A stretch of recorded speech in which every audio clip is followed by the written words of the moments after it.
तालियों से एक बार उनका स्वागत करें, अभिनंदन करें।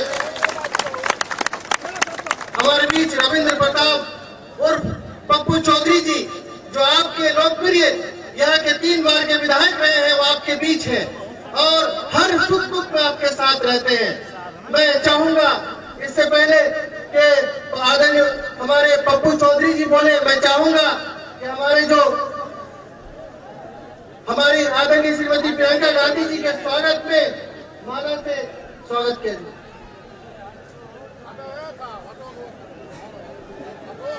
कहाँ चले जी? हर जगह तो आदमी बैठे हैं, हर जगह आदमी बैठे हैं। जोरदार तालियों से स्वागत और अभिनंदन। हमारे नेत्री आदरणीय श्रीमती प्रियंका गांधी जी का शौहरतगढ़ की सरजमीन पे स्वागत है, वेलकम है और अभिनंदन है। सादिक जी और अतर अलीम जी आए और मोमेंटो देकर स्वागत करें। हमारे देवेंद्र चंद्रेश उपाध्याय जी हैं जो लोकसभा के प्रत्याशी, वो भी स्वागत करें।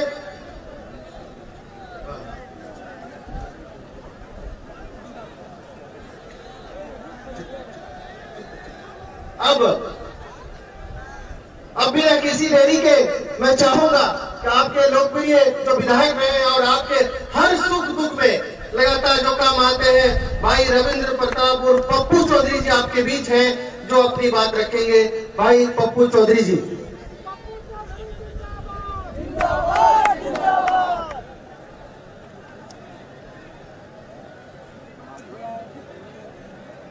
मंच पर विराजमान राष्ट्रीय महासचिव मेरी छोटी बहन श्रीमती प्रियंका गांधी जी,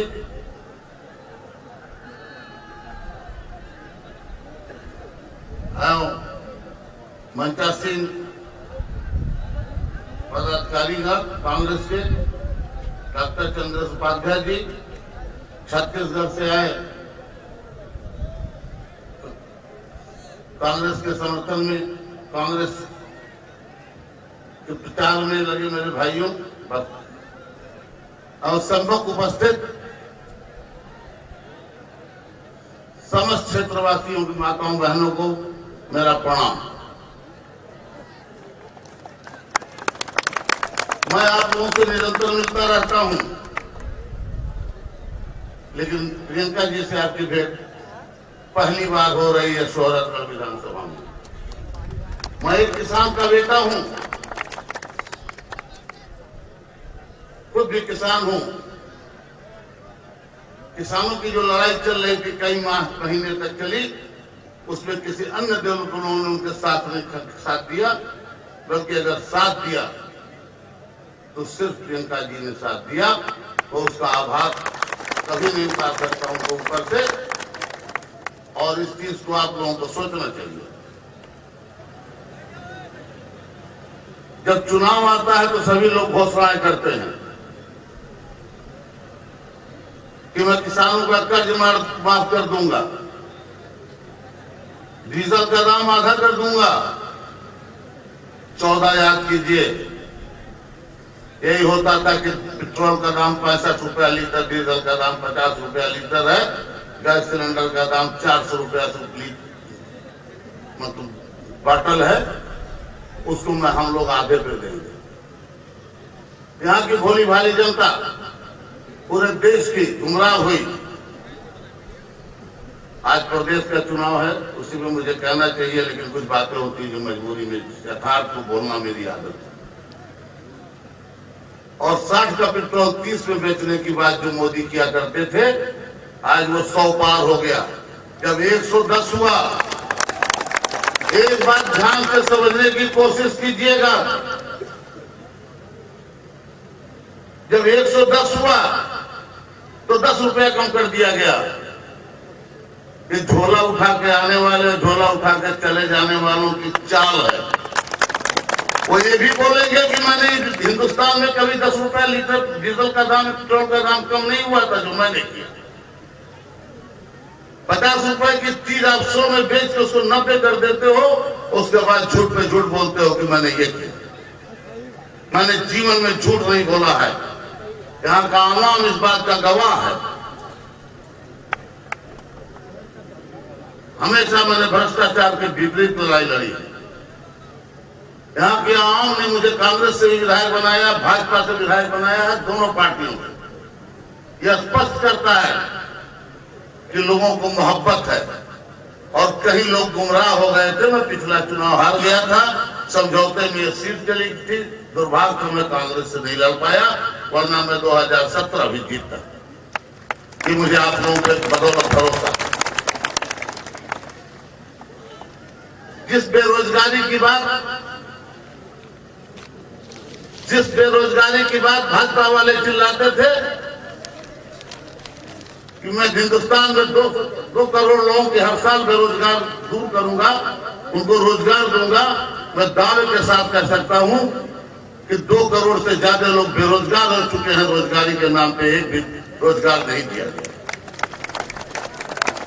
देश के प्रधानमंत्री जियो का प्रचार करते हैं और बीएसएनएल बेच देते हैं। ये देश का दुर्भाग्य। यहाँ मेरे नौजवान साथी होंगे, बुजुर्ग भाई होंगे,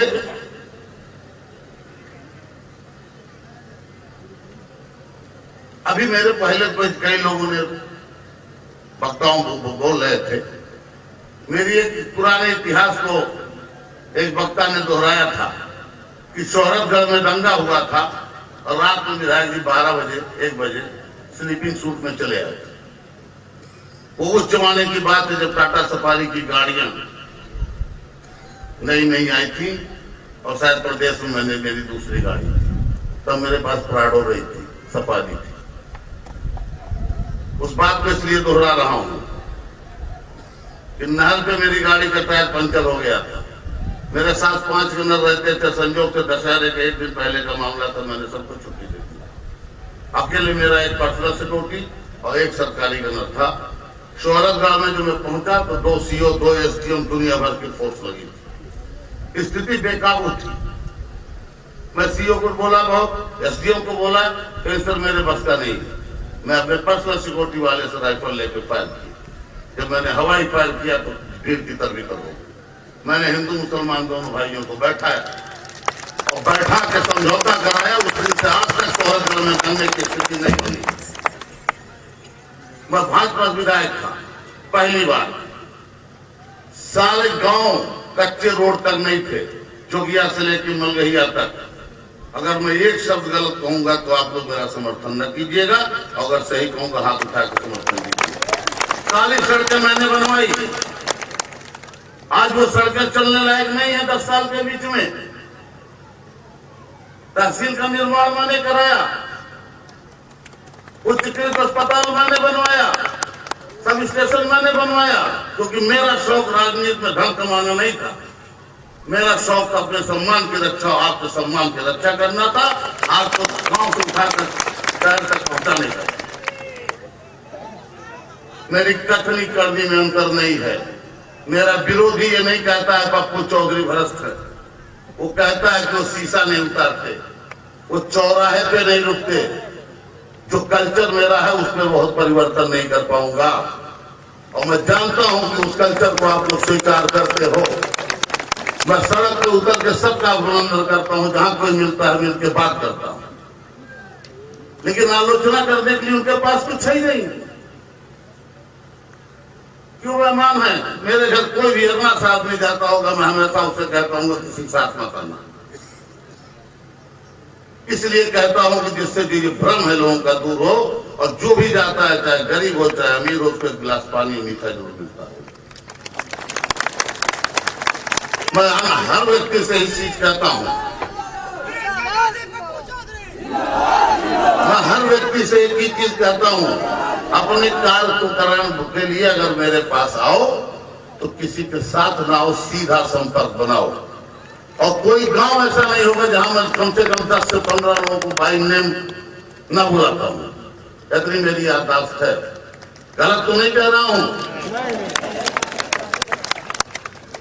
मैंने न कभी हिंदू देखा, न मुसलमान देखा, न बनिया देखा, न कुर्मी देखा, न यादव देखा, न सब ब्राह्मण देखा, न ठाकुर देखा।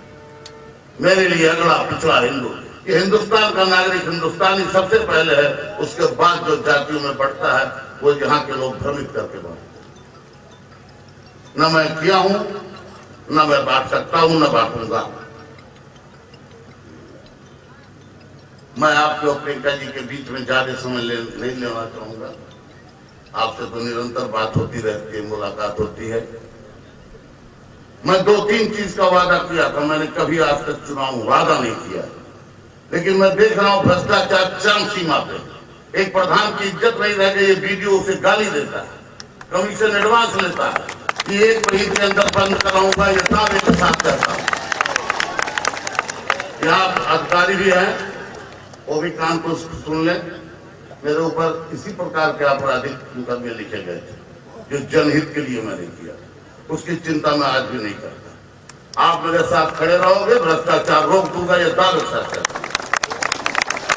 और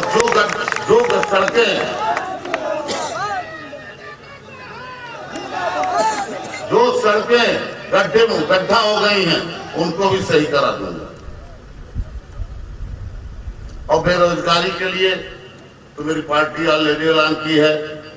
बेरोजगारी के लिए, किसानों के लिए खाली कांग्रेस पार्टी है जिसने 2009 में 72,000 करोड़ रुपया माफ किया था, और आज तक किसी पार्टी ने कुछ नहीं माफ किया।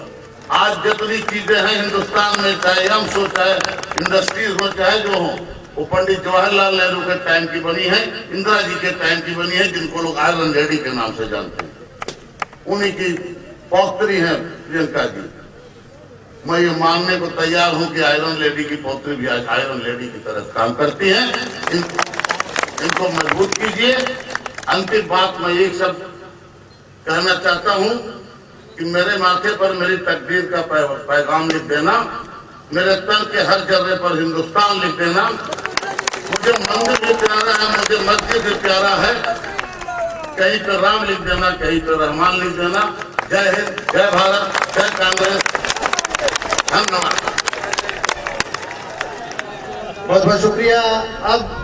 अब हमारे और आपके बीच हम सब की चहेती नेता, देश के नेता जिनको आप सुनने आए हैं, आदरणीय श्रीमती प्रियंका गांधी जी आपके बीच है। जोरदार तालियों से उनका स्वागत, अभिनंदन करें, उनकी बातों को सुने।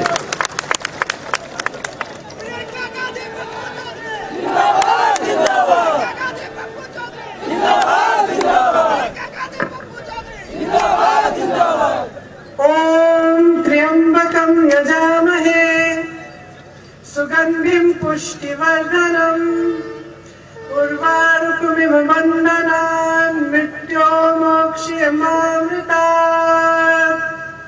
आप सबको महाशिवरात्रि की बहुत बहुत शुभकामनाएं। हर हर महादेव, बोलिए हर हर महादेव, हर हर महादेव। आज पप्पू चौधरी जी का भी जन्मदिन है, उनको भी बहुत बहुत जन्मदिन की शुभकामनाएं।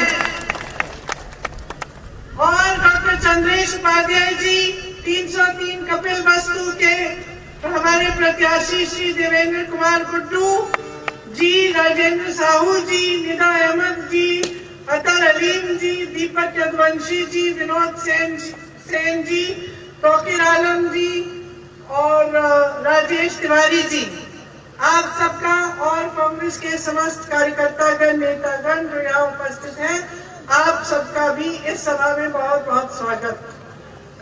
बहनों और भाइयों, बहुत धूप है और मैं जानती हूँ कि मुझसे देरी भी हो गई, इसलिए सबसे पहले मैं आपसे माफी मांगती हूँ और आपके प्रति आभार प्रकट करना चाहती हूँ कि आपने इतनी धूप में मेरा इंतजार किया। आपको बहुत बहुत धन्यवाद। देखिए, ज्यादा लंबा भाषण नहीं दूंगी क्योंकि आप भी थक गए होंगे इंतजार करते करते। कुछ दिल की बात कहना चाहती हूँ। चुनाव के संदर्भ में देश और प्रदेश में क्या हो रहा है, इसके बारे में चर्चा करना चाहती हूँ। तो देखिए, समस्याएं क्या है, आप सबकी परिस्थितियां क्या है। एक तरफ हमें इसकी समझ होनी चाहिए और दूसरी तरफ हमें समझ होनी चाहिए कि देश में राजनीति कैसे चल रही है और सरकारें कैसे बन रही है। क्योंकि इन दोनों चीजों का एक ताल्लुक है। जो आप समस्याओं का सामना करते हैं उन्हें सुलझाना, उनका समाधान ढूंढना सरकार का, राजनीतिक दलों का की जिम्मेदारी होती है, उनका काम होता है। तो एक तरफ बेरोजगारी चरम पे है, तमाम नौजवान बेरोजगार पूरे प्रदेश में हैं, रोजगार नहीं मिला है।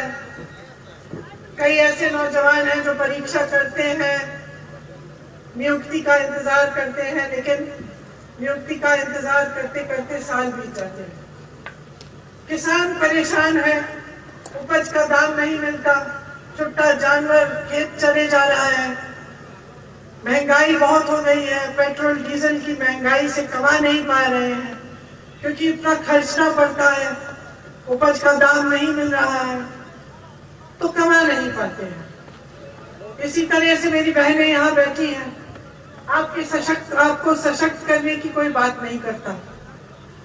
आपके लिए कोई स्कीम लाते हैं जिसमें आपको एक मुफ्त गैस सिलेंडर मिल जाता है, उसी से सोचते हैं कि पूरी जिम्मेदारी खत्म हो गई, उसी से उनका ये विश्वास हो जाता है कि आप उन्हें वोट देंगे और वो आगे बढ़ेंगे, आप वहीं के वहीं रहेंगे। तो चाहे किसान हो, नौजवान हो, चाहे छोटा दुकानदार हो, छोटा व्यापारी हो, जिसके लिए अब कमाना इतना मुश्किल हो गया है क्योंकि सरकार की नीतियों ने उन्हें कमजोर बना दिया है। जीएसटी आई, नोटबंदी आई, कोरोना का लॉकडाउन आया, कोई राहत ही नहीं मिली आपको, आपका बिजनेस चल नहीं रहा है, कमजोर हो गया है। चाहे आप हो, चाहे मेरी बहनें हो, जो भी है, जहां भी है, पूरे प्रदेश भर में परेशान है, समस्याओं का सामना कर रहा है। तो एक तरफ हुई ये बात, दूसरी तरफ राजनीतिक दल और उनके नेता, बहुजन समाज पार्टी, समाजवादी पार्टी, भाजपा और कांग्रेस पार्टी। अब सबसे पहले तो मैं इन चारों में फर्क आपको बताना चाहती हूँ। बहुजन समाज पार्टी, भारतीय जनता पार्टी और समाजवादी पार्टी आपके वोट धर्म और जाति के आधार पर मांगते हैं, ये आप अच्छी तरह से जानते हैं। जब आपके सामने आते हैं, कोई धर्म की बात करता है, कोई जाति की बात करता है, कोई दोनों की बात करके आपसे वोट लेकर आपसे सत्ता चाहता है। और चौथी पार्टी कांग्रेस पार्टी, जो ना आपका धर्म पूछ रही है, ना आपकी जाति पूछ रही है, सिर्फ ये कह रही है कि हम आपको विकसित बनाना चाहते हैं, हम चाहते हैं कि आप आत्मनिर्भर बने, हम चाहते हैं कि ये नौजवान जो यहाँ पे खड़े हुए हैं बेरोजगार ना हो, इन्हें रोजगार मिले। हम नहीं चाहते कि यहाँ से पलायन हो, हम नहीं चाहते कि यहाँ से जाकर कहीं और किसी बड़े उद्योग में, किसी दूसरे जिले प्रदेश में आपको नौकरी ढूंढनी पड़े। हम चाहते हैं कि यहाँ उद्योग बने, यहाँ पे आपको नौकरी मिली, यहाँ पे आपको रोजगार मिले। हम कह रहे हैं कि हम चाहते हैं कि मेरी बहनें सशक्त बने ताकि इन पर अत्याचार घटे, इन्हें भी नौकरियां मिलनी चाहिए, रोजगार मिलना चाहिए, ये भी कमा पाए, ये भी शिक्षित हो। किसानों के लिए भी हम कह रहे हैं, हम चाहते हैं कि आप आगे बढ़ें, आपको सारी सुविधाएं मिलें, ऐसे कानून न आए इस देश में जिससे मेहनत आप करें और फायदा कोई बड़ा उद्योगपति करे। तो मुख्य तौर पर हमारी पार्टी और दूसरी जो तीनों पार्टियां आपके सामने, उसमें सबसे बड़ा फर्क ये है कि हम आपके धर्म के आधार पर, आपकी जाति के आधार पर वोट नहीं मांग रहे हैं आपसे। अब पिछले 30 सालों में से आपके प्रदेश में वही 3 पार्टियां राज कर रही हैं। पहले बसपा ने सरकार बनाई, फिर सपा ने बनाई, फिर भाजपा ने बनाई। साल बीत गए, दशक बीत गए और एक आदत सी बन गई इनके नेताओं की कि उनको मालूम था कि 5 साल बाद आएंगे, धर्म को छेड़ेंगे, जाति की बातों को छेड़ेंगे, आपके जज्बातों को उभारेंगे और फिर से आप उनको वोट दे देंगे। तो आदत बन गई कि भाई 5 साल बाद हमें तो वोट मिलना ही है, हमें जाति के आधार पर, धर्म के आधार पर वोट तो मिलना ही है। तो जब वोट मिल ही रहा है तो काम क्यों करें? काम करने की जरूरत नहीं है। आजकल तो पब्लिक पूछती ही नहीं है, हम धर्म की बात करे लेते हैं। हम उनके सामने जाके पाकिस्तान, बुलडोजर, आतंकवाद, रूस, चीन, यूक्रेन की बात करते हैं। हाँ, उनकी गांव की बात नहीं करेंगे, उनके जिले की बात नहीं करेंगे, वो तो वैसे भी पूछते नहीं है। ये आदत आपने डाल दी इनमें। अब पप्पू जी कह रहे हैं, चौधरी जी कह रहे हैं, इन्होंने सड़क बनवाई, किसी ने मरम्मत नहीं कराई। ये कह रहे हैं विकास का काम इन्होंने किया, उसके बाद कुछ नहीं हुआ। तो ये हुआ कैसे? अरे आपने जो बुनियादें डाल दी, सब पहचान गए कि जनता बेचारी भोली भाली है, हमसे पूछती भी नहीं है। हम तो भड़काएंगे धर्म को लेके, जाति को लेके, अंत में वोट तो मिलना ही है। तो देखिए, बहुत बुरी आदत है नेताओं की, बन गई है। अब आपने दिलवा दी, लेकिन इससे सबसे बड़ा नुकसान आप ही का हो रहा है। अब फिर चुनाव आ गए, देखिए प्रधानमंत्री जी क्या कह रहे हैं, इससे आपको पता चलेगा। मुख्यमंत्री जी, प्रधानमंत्री जी आपके मंच पे बैठे हैं और कह रहे हैं कि उनको मालूम ही नहीं कि छुट्टे जानवर की कोई ऐसी समस्या थी इस प्रदेश में। उनको तो मालूम ही नहीं था। अगर उनको मालूम ही नहीं था कि ये समस्या है, तो उन्होंने समाधान की कोशिश ही नहीं की, ये कह रहे हैं। अब बताइए, देश भर में आप टीवी चलाइए, मीडिया बताएगी आपको कि प्रधानमंत्री जी तो अंतर्यामी है, वो तो सर्वज्ञानी है, उनको सब कुछ मालूम है। उनके तो ऐसे जासूस भरे हुए हैं इस देश में कि अगर कोई उनके खिलाफ कुछ किसी कमरे में कह दे तो उनको पता चल जाएगा। आपके फोन भी सुना जा रहा है, आपका फोन भी सुना जा रहा है, आप घर पे क्या कह रहे हैं वो भी सुनाई दे रहा है। सब कहते हैं प्रधानमंत्री जी को तो सब जानकारी है जी, सब मालूम है। तो ये छुट्टा जानवर की जो इतनी बड़ी समस्या है, ये कैसे छूट गई? क्या हो गया? उनके जासूसों ने नहीं बताया कि यहाँ का किसान कितना परेशान है। उनके जो पार्टी के तमाम कार्यकर्ता जो घर घर में आते हैं आपसे चंदा मांगने, आपके कार्यक्रमों में शामिल होने, आपके घर में परिचय देने, उन्होंने नहीं बताया कि पूरी रात किसानों को चौकीदारी करनी पड़ती है अपनी खेती की। शायद उन्होंने नहीं बताया। ऐसी सरकार चाहिए आपको? आपको ऐसी राजनीति चाहिए जो आपके सामने रूस, यूक्रेन, पाकिस्तान, पता नहीं कहां की बातें करें, जिनके प्रधानमंत्री अपने लिए एक बड़ा सा हवाई जहाज खरीदे 8,000 करोड़ का और घूमे पूरी दुनिया में, लेकिन आपका बकाया न दें, आपके कर्ज माफ न करें, आपकी समस्याओं को समझने की जरूरत ही नहीं है उन्हें। उनकी तो हिम्मत आपने दे दी है कि 5 साल बाद खड़े होकर कह सकते हैं कि इतनी बड़ी समस्या, और उनको मालूम ही नहीं था। ये हिम्मत आपने दी है बहनों और भाइयों। आपसे बड़ी शिकायत है मेरी। एक समय था जब नेता समझता था काम करे नहीं तो रास्ता नापे। नेता समझता था कि जिम्मेदारी क्या है। पीड़ा होती थी, बहनों पे अत्याचार होता था, आ जाता था हाथ पकड़ने, पूछने कि कोई समस्या है मैं कैसे सुलझाऊं। सड़क में गड्ढे थे तो मुंह दिखाने से डरता था कि मैं चले जाऊंगा जनता मुझे खदेड़ देगी। बाढ़ आती थी, अगर वो मदद नहीं करता था तो डरता था कि अगली बार नहीं जा पाऊंगा। एक समय था जब नेता आपसे कंधा से कंधा मिलाकर आपके साथ संघर्ष करता था, आपकी समस्याओं को समझता था, क्योंकि वो जानता था कि अगर नहीं करेगा, अगर समाधान नहीं ढूंढेगा, अगर आपके लिए सेवा का काम नहीं करेगा तो आप निकाल दोगे। वो समझता था कि सत्ता उधार में दिया आपने। आज तो आपने ऐसे नेता बना दिए हैं कि समझो भगवान बना दिया है आपने। कुछ भी कह ले, मुंह से कुछ भी निकल जाए, कोई कुछ पूछने वाला नहीं है, कोई मना करने वाला नहीं है, कोई खड़ा होने वाला नहीं है। और ये समाजवादी दल और बहुजन समाज पार्टी के नेता जो घर पे पूरे समय आराम करते हैं, विपक्ष के नेता हैं, अरे सरकार वाले नहीं आए, उन्होंने समस्या खड़ी कर दी, तो कम से कम आप तो निकल जाओ, आप तो लड़ो, आप तो आवाज उठाओ जनता की। लेकिन ये भी आलसी हो गए, ये भी जान गए कि भैया चुनाव आएगा, समाज का ध्रुवीकरण होगा, एक समाज का एक तरफ उधर जाएगा वोट, एक तरफ हमारे पास आ जाएगा।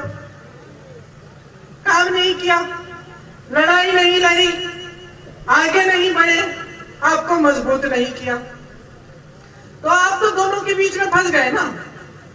एक तरफ सरकार जिसको आपने बुरी आदतों से निकम्मा कर दिया, दूसरी तरफ से विपक्ष जो कुछ नहीं कर रहा है। इस बीच खड़ी है कांग्रेस पार्टी, और कांग्रेस पार्टी यहाँ इसलिए खड़ी है क्योंकि हमसे देखा नहीं जाता। अब ये प्रदेश, ये उत्तर प्रदेश, ये हमारा प्रदेश जिसमें सबसे ज्यादा नौजवान है इस देश में, सबसे ज्यादा हुनर है। ये भी नहीं है कि आज के जमाने में नौजवान पढ़ा लिखा नहीं है, शिक्षित नहीं है। गरीब से गरीब घर में जाओ, बोलेंगे कि बहुत मेहनत से दीदी पढ़ाया है हमने बच्चों को, लेकिन बेरोजगार है। हम देख रहे हैं कि ये प्रदेश जिसमें सारा हुनर है, इतने नौजवान हैं, बेरोजगारी से भरा हुआ है। हम देख रहे हैं कि ये प्रदेश जिसकी जमीन इतनी उपजाऊ है, वहां किसान परेशान है, कमा नहीं पा रहा है, तो हमसे रहा नहीं जाता। हम लड़ना चाहते हैं आपके लिए, हम आपको यूं पकड़ के यूं हिलाना चाहते हैं कि जाग जाओ, जाग जाओ। ये जो सिलसिला आपने शुरू किया है, जो आपकी वजह से बार बार सरकारें धर्म के आधार पर, जाति के आधार पर सत्ता ले रही है आपसे, ये आपका नुकसान कर रही है। ये राजनीति आपके लिए नुकसानदायक है। इससे किसी का विकास नहीं होगा, सिर्फ इनका होगा, नेताओं का। सिर्फ ये बार बार सत्ता में आएंगे, सिर्फ ये जान के आएंगे कि आपके लिए कुछ काम करने की जरूरत नहीं है। ये हमारे संविधान के एकदम विपरीत है। आपको हक दिए गए हैं संविधान में, आपका हक है कि आपको रोजगार मिले, आपका हक है कि आपको शिक्षा मिले, आपका हक है कि बहनों आपको खड़ा किया जाए अपने पैरों पे, कि आपको शिक्षित बनाया गया जाए, आपको रोजगार मिले। ये सब आपके हक है। अब कांग्रेस पार्टी आपके लिए बहुत कुछ करना चाहती है। नौजवानों, आपके लिए 20 लाख रोजगार देना चाहती है। जो सरकारी पद 12 लाख पद इन्होंने खाली रखे 5 सालों से, उसको सबसे पहले भरने का काम। उसके अलावा 8 लाख और रोजगार पैदा करने का काम।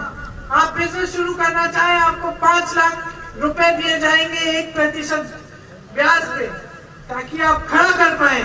छोटे दुकानदार और व्यापारियों को मजबूत बनाने का काम करना चाहते हैं। आपकी बड़ी बड़ी बिजली बिलों को आधा करेंगे, आपके कर्ज माफ करेंगे मेरे किसान भाइयों, पहले भी किया है। जो कोरोना में बकाया था उसको साफ करेंगे, बिजली का जो बकाया था। जो सबसे परेशान परिवार है उनको 25,000 रुपए दिए जाएंगे। जहाँ छुट्टे जानवर की परेशानी है, वहाँ छत्तीसगढ़ में जो कांग्रेस सरकार ने योजना लागू की, उसको हम यहाँ लागू करेंगे, जिससे आप अगर उसकी देखभाल करें जानवर की, तो 2 रुपए किलो में गोबर खरीदी जाएगी, आपसे सरकार खरीदेगी। उस गोबर का गोबर गैस बनाएगी आपके लिए, लेकिन आपसे खरीदेगी ताकि आप कमा पाए और ये समस्या भी सुलझ जाए। 2500 रुपए आपको गेहूं और धान के लिए मिलेंगे, 400 गन्ना के लिए मिलेगा। ये हमारा वादा है और हम कर रहे हैं, खोखला वादा नहीं है। छत्तीसगढ़ में मिल रहा है, गेहूं और धान का 2500 मिल रहा है आज के दिन। महिलाओं के लिए 8 लाख रोजगार पैदा करेंगे। महिलाओं को पुलिस में ज्यादा भर्ती मिलेगी, ताकि जब अत्याचार हो तो पुलिस कर्मी महिला मिले। आप पे अत्याचार हो, FIR दर्ज नहीं हो रहा है, कानून लाएंगे कि जो अधिकारी रोक रहा है उसका सस्पेंशन हो।